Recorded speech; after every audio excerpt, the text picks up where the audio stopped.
Donc Poutine, depuis une quinzaine d'années, il a dit: est-ce que vous pouvez enlever vos missiles qui sont braqués sur nos villes, qui menacent des civils? L'OTAN a dit non, non. Et bizarrement, là, l'OTAN non seulement l'a pas enlevé, tellement ils ont eu peur, ils n'ont pas enlevé les missiles qui sont braqués sur la Russie, ils en ont emmené d'autres. Quand ils ont vu passer dans la stratosphère, quand ils ont vu passer des missiles Kinjal. Les Américains, en janvier, février, mars, ont vu passer en dessus du cercle polaire arctique des missiles qui passaient à 33 000 km/h. C'est au-dessus de la technologie de l'OTAN. Ils ne savent pas les intercepter. Le temps que les bases américaines déclenchent l'alerte, les missiles avaient déjà fait le tour de la planète. Ils étaient déjà en train d'arriver au pôle sud.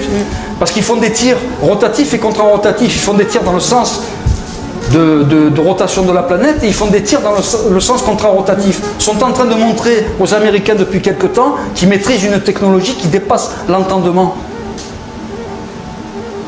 Posez-vous les bonnes questions.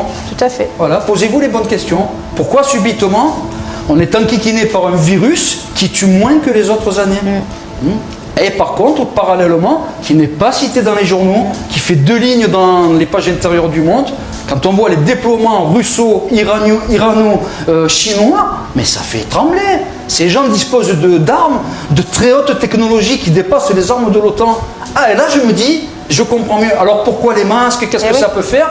Par exemple, ça peut montrer à certains pays, regardez, nous on peut contrôler la population. Là on met des petits masques en papier, mais les gens sont habitués, ils pourront mettre des tenues NRBC, nucléaire, radiologique, bactérochimique, et NRBC c'est nucléaire, bactérien, radiologique, et NRBC, et chimique. Voilà. Donc peut-être c'est pour commencer à conditionner les gens. Vous savez, pendant la guerre 39-45, il y a eu la Blitzkrieg. Le Royaume-Uni a été le seul pays à damer le pion aux nazis. Les nazis avaient envahi toute l'Europe, les Français aussi, ils avaient capitulé en 1940. Les Anglais non. La Royal Air Force, la RAF, a vaincu la Luftwaffe. Ils ont mis par terre l'armée aéronautique nazie. Ils se sont habitués à cette période-là, les Anglais, à manger avec des masques à gaz à côté C'était rentré dans les mœurs, c'était la Blitzkrieg. Ils mangeaient, ça sonnait l'alerte, ils descendaient dans la cave et ils mettaient le masque à gaz. Et c'était rentré dans les mœurs. On dirait qu'il y a un conditionnement Blitzkrieg. On dirait qu'on commence à dire aux gens, attention, il y a certaines choses, ça va changer dans votre vie. Commencez à vous préparer à mettre des masques. Et peut-être que d'ici 8, 10, 12 ans, si l'OTAN ne rattrape pas le retard technologique qu'il a pris sur les russo-chinois, peut-être que bientôt on distribuera des combinaisons NRBC, nucléaire, radiologique, bactériologique, chimique. D'accord. Je comprends, voilà.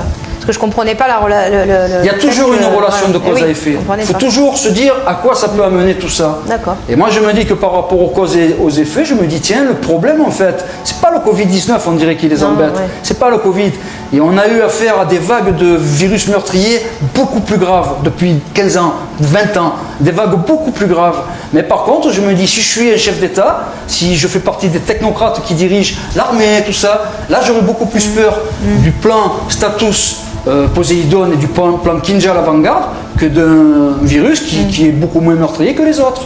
Et là je me dis, tiens, est-ce que ce masque c'est déjà pour pas commencer à habituer les gens à changer leurs habitudes? On va peut-être rentrer dans un mode de vie qui s'apparentera au blitz de la guerre, de la bataille d'Angleterre, la bataille aérienne, où les gens étaient habitués, dès qu'ils entendaient des avions passer en haute altitude, hop, il fallait vite, il va y avoir des bombardements.